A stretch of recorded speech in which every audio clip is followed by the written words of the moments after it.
우선 글로벌 화장품 시장 규모에 대해서 이제 간략하게 설명드리면 대체로 전 세계 이제 동등한 기준으로 이제 데이터를 지금 발표하는 곳이 유로모니터 한 곳이기 때문에 유로모니터 기준으로 대부분 이제 국가별로 비교를 하고 있습니다. 전 세계 화장품 시장 규모는 2023년 기준으로 한 760조 원 정도 형성을 하고 있고요. 2010년부터 2023년까지 전 세계 화장품 시장의 연평균 성장률은 2% 정도 되고 있다고 봐주시면 됩니다.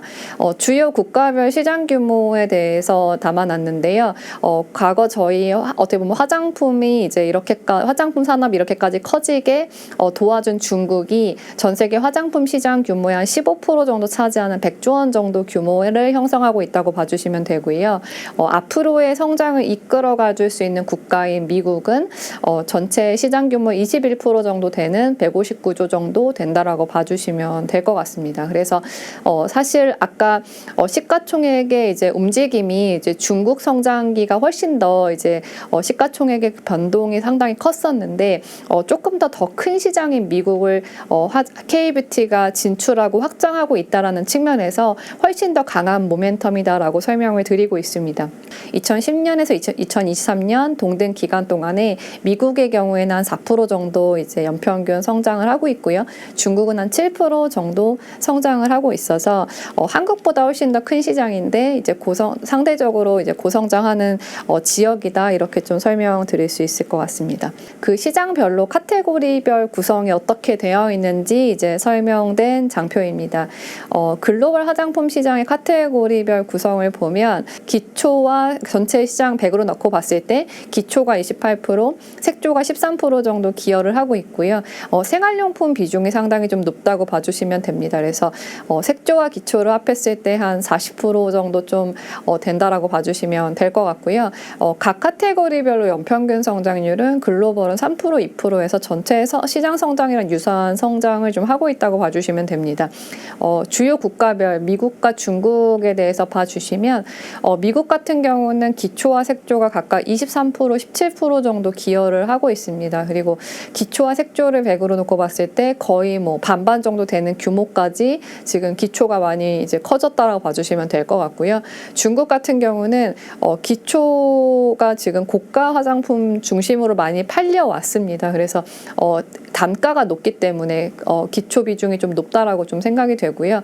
기초 비중이 51%, 색조 비중이 지금 11% 정도 차지하고 있습니다. 그래서 기초와 색조만 놓고 봤을 때도 거의 뭐 7, 80% 되는 비중을 지금 기초가 많이 차지하고 있다라고 봐주시면 될 것 같고요. 각 국가의 이제 기초와 색조 연평균 성장률은 미국은 뭐 5%, 4%대, 중국은 지금 색조가 훨씬 더 이제 연평균 성장률이 높은 그런 모습들을 좀 보이고 있습니다. 채널도 좀 보셔야 될 것 같은데요. 사실 채널은 명확합니다. 전 세계적으로 이커머스 채널의 기여도가 뚜렷하게 좀 증가되고 있고요. 추세적으로 계속 늘어나고 있는 양상으로 보이고 있습니다.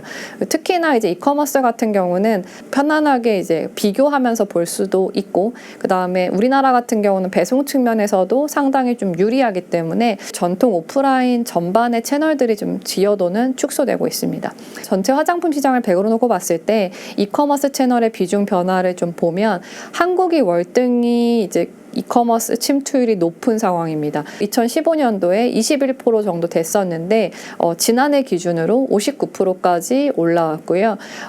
모두 이제 코로나를 기점으로 빠르게 점유율이 확대되는 모습입니다. 중국은 19%에서 44%까지 올라왔고요. 미국은 11%였던 이제 이커머스 비중이 29%까지 올라오게 되었습니다. 그래서 전 세계적으로 화장품 시장 이커머스 침투율이 가장 높은 국가는 한국과 중국이고요. 뭐 예전에 2002년에 있었던 사스나 2020년에 있었던 코로나 등 같이 대면이 단절되던 시기에 더 빠르게 늘어날 수밖에 없는 그런 이제 상황이었기 때문에 2022년, 2021년, 2023년에 이제 이커머스 침투율이 한 번 더 레벨업했다라고 봐주시면 될 것 같습니다. 이커머스 기여도가 확대되면서 발생하는 현상들을 좀 보면 과거에 이제 화장품을 유통하려면 뭐 백화점과 같은 전통 채널의 협상력도 있어야 되고 뭐 세포라 또는 올리브영과 같은 채널에서의 이제 협상력도 있어야 돼서 대형사 중심으로 조금 더 자금력도 있고 협상력도 있기 때문에 유리한 시장이었다고 하면 이커머스 채널 같은 경우는 시장 진입 장벽이 낮아짐을 의미합니다. 브랜드 여러 개를 사실 하나의 제품으로 브랜드다라고 하면 사실 브랜드다라고 할 수도 있는 거고 내 그 판매 사이트에서 또는 이제 외부몰에서 편안하게 판매할 수 있는 그런 이제 구조이기 때문에 다양한 플레이어들이 이제 진입할 수 있는 그런 환경이 됩니다. 그래서 신규 진입자들이 상위 사업자들의 점유율을 조금씩 뺏어가면서 상위 사업자의 점유율이 하락하는 모습들이 전 세계적으로 좀 나타나는 현상이라고 봐주시면 될 것 같고요. 왼쪽은 글로벌 화장품 시장 전체를 좀 담아봤고 상위 5개 기업의 점유율은 선 차트로 좀 표기를 했습니다. 진한 막대 그래프가 이커머스 침투율인데 2014년도부터 꾸준히 늘어났다가 코로나를 기점으로 한 번 더 레벨업 되는 모습들을 확인하실 수 있으실 것 같고요.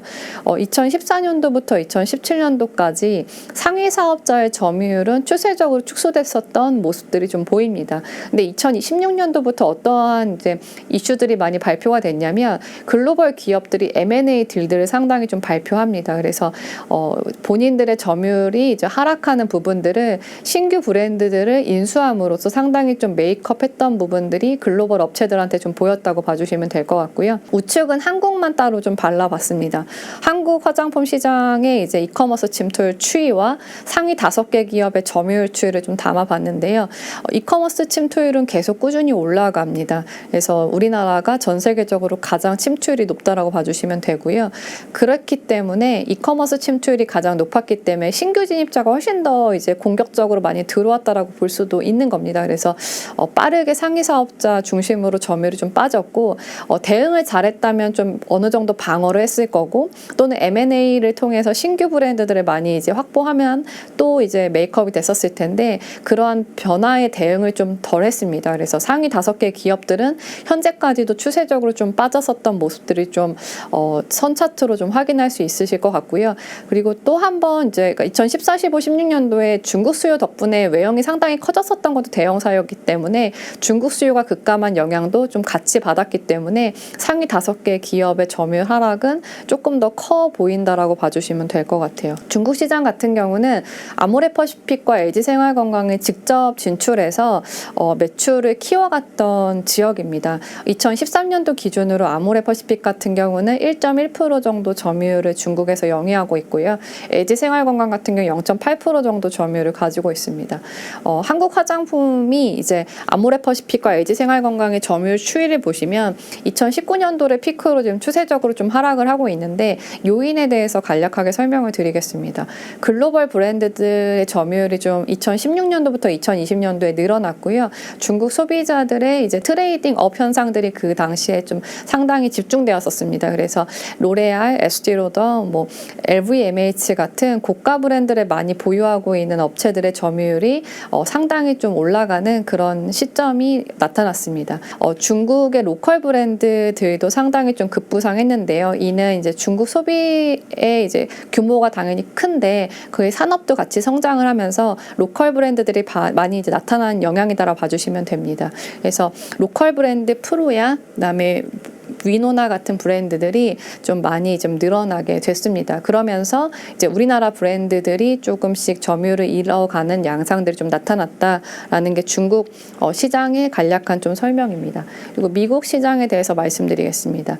현재 우리나라 업체들이 아마존에서 상당히 좀 성과를 내고 있는데 아까도 말씀드렸지만 미국 화장품 시장의 이커머스 침투율은 29%밖에 아직은 안 됩니다. 그 아마존은 뭐 절반 정도 차지한다라고 좀 예상이 되는데 그만큼 미국 시장을 100으로 놓고 봤을 때 10% 정도 되는 비중이다라고 봐주시면 됩니다. 미국 시장의 점유율로만 봤을 때는 우리나라 업체들은 거의 점유율이 전무한 수준으로 좀 확인이 되고 있습니다. 그래서 LG생활건강만 점유율을 좀 언급할 수 있는 수준이고요. 이도 LG생활건강이 과거에 미국 회사인 에이본이라는 회사를 인수했기 때문에 가능한 거라고 봐주시면 됩니다. LG생활건강이 지금 미국 시장에서 점유율 추이로 나래비를 세워보면 한 38위 정도 LG생활건강이 지금 랭크가 되어 있고요. 2019년도에 0.4% 정도 점유율을 기록을 했는데 작년 기준으로는 0.3% 정도로 점유율은 좀 약간 미미한 수준이다라고 말씀드릴 수 있을 것 같습니다. 로레알, P&G, 유니레버, 에스티로더 등이 상위 사업자이고요.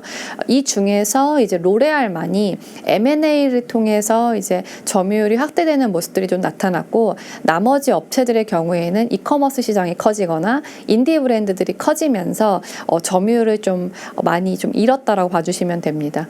로레알 같은 경우는 지금 미국 시장에서 점유율을 키워가는 브랜드들이 셀라비, 라로슈포제, IT 코스메틱스 이 세 개 브랜드들인데요. 공교롭게도 이 세 개 브랜드가 모두 인수한 브랜드입니다. 그래서 셀라비라고 하는 브랜드는 2017년도에 더마 화장품으로 유명한 브랜드를 인수했고, 라로슈포제도 마찬가지로 더마 브랜드인데 2018년도에 인수했습니다. IT 코스메틱스는 2016년도에 인수한 색조 브랜드고요. 그래서 이렇게 M&A를 통해서 점유율을 좀 사수하는 사수하고 로레알만이 좀 사수하고 있다, 이렇게 좀 말씀드릴 수 있을 것 같고, 미국 시장은 사실 아직 한국 업체들이 지금 미국에서 선전을 하고 있지만 실제 이제 오프라인 채널에 들어가진 않은 상황이기 때문에 아직도 이제 기회가 대단히 많이 있는 지역이다, 이렇게 좀 설명드릴 수 있을 것 같습니다.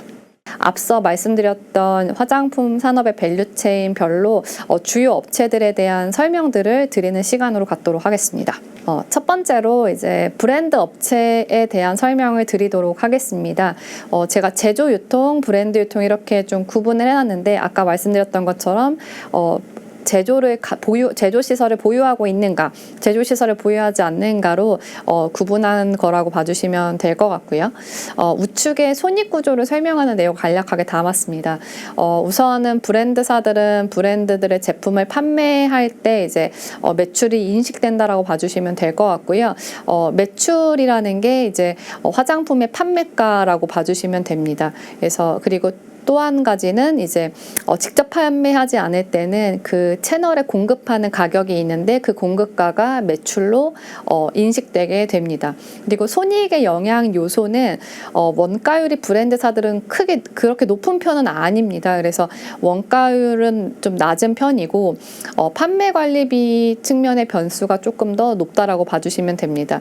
원가율에다 조금 설명을 다시 드리면, 그 화장품을 만드는 데 필요한 부자재 또는 이제 노무비 이런 부분들이 이제 원가에 이제 포함이 되는데, 그 원가에 이제 일정 마크업을 붙여서 이제 어떻게 보면 소매가가 형성이 되는 거기 때문에 실제 마크업을 많이 붙일 수 있는 고가가 원가율이 당연히 낮을 수 있고, 또는 매출 총익률이 높을 수 있고, 마크업을 많이 못 붙이는 중저가가 고가 대비해서는 원가율이 높다, 이렇게 좀 구분해서 보실 수 있으실 것 같습니다. 판관비단의 비용 중에서 인건비, 뭐 관리비, 마케팅 비용, 채널 수수료, 판매 촉진비 이런 부분들이 비용들의 계정들이 있을 것 같은데요.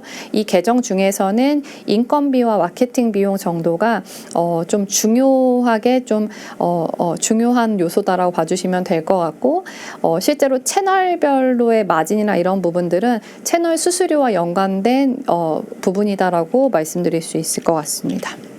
브랜드 기업들이 각 채널에 이제 판매가 될 때 예상되는 마진을 그러니까 설명드리려고 하는 장표예요. 그래서 설명드리도록 하겠습니다.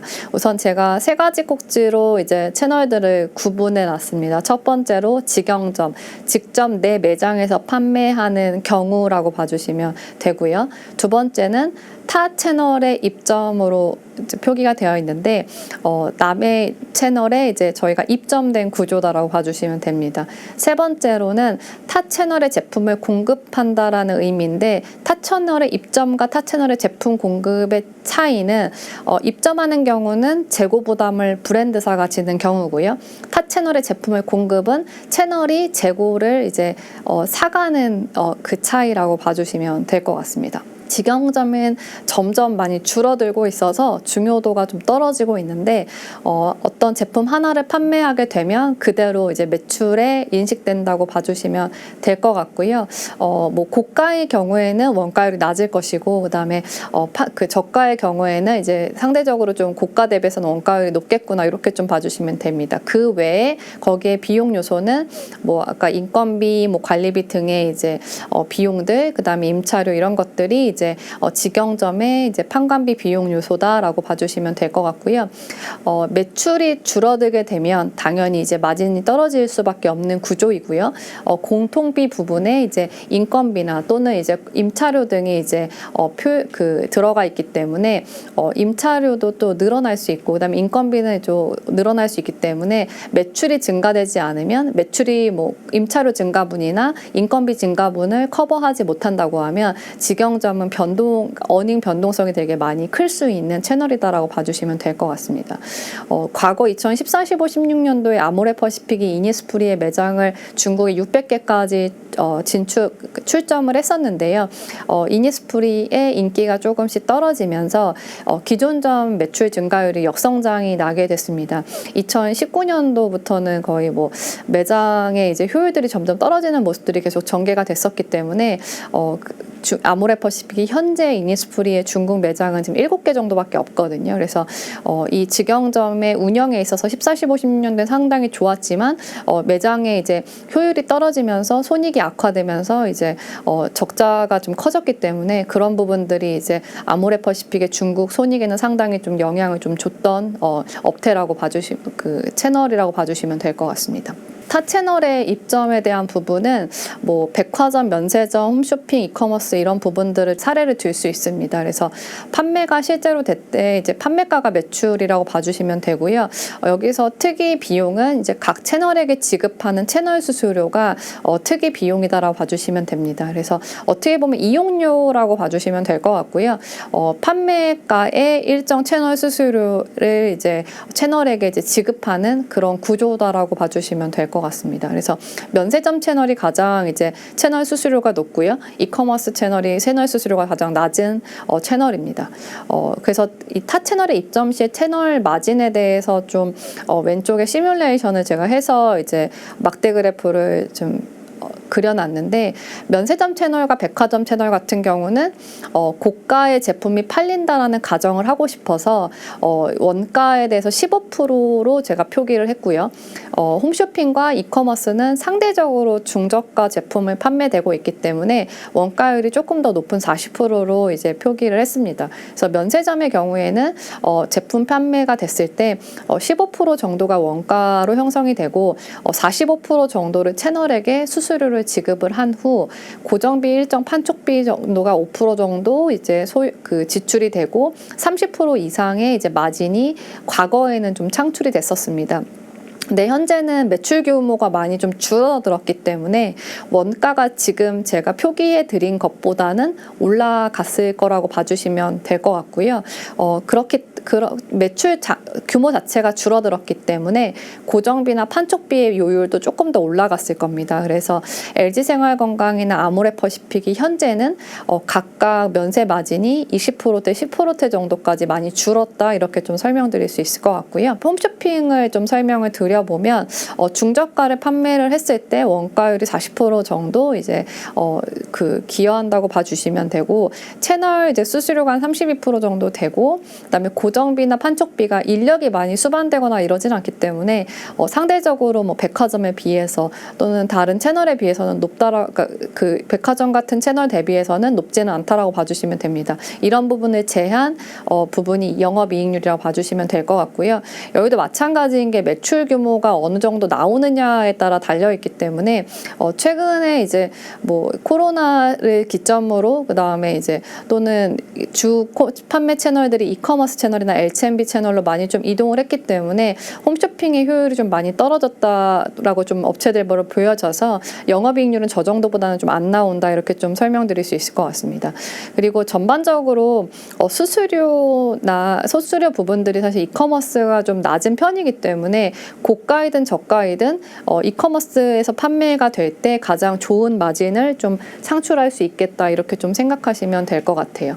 그리고 세 번째로 타 채널의 제품 공급에 대한 부분을 설명을 드리면 채널이 재고를 부담하기 때문에 그 채널이 실제 가격에 팔게 되니까 그 채널에게 조금 더 페이버를 주기 위해서 판가 대비해서 일정 부분에 이제 싼 가격에 그 물건을 지금 판매하게 됩니다. 그래서 그 디스트리뷰터한테 이제 판매되는 가격을 공급가라고 하고요. 대체로 판매가가 100으로 놓고 봤을 때 한 30-40%의 이제 디스트리뷰터한테 물건을 지금 판매하는 걸로 알려져 있습니다. 그래서 실제 브랜드사 입장에서 타 채널의 제품을 공급할 때 뭐 수출하거나 디스트리뷰터한테 이제 그 물건을 넘길 때 매출은 판가의 거의 30% 정도, 40% 정도의 매출이 인식된다고 봐주시면 되고, 그렇기 때문에 보통의 채널에서 판매가로 이제 판매됐을 때의 원가보다는 이 타 채널에 공급될 때 원가는 판매가 자체가 매출 자체가 공급가이기 때문에 원가율이 조금 높은 매출의 이제 구성이다라고 봐주시면 될 것 같아요. 온라인의 경우에도 타 채널에 이제 입점된 구조가 있고 또는 이제 온라인 채널이 재고를 부담하는 구조가 이렇게 있기 때문에 이 두 가지로 이제 구분해서 볼 수 있습니다. 여기까지 이제 브랜드 기업의 이제 채널, 그러니까 손익 구조를 좀 설명을 기본적인 걸 좀 드렸고, 기업별 핵심 사항에 대해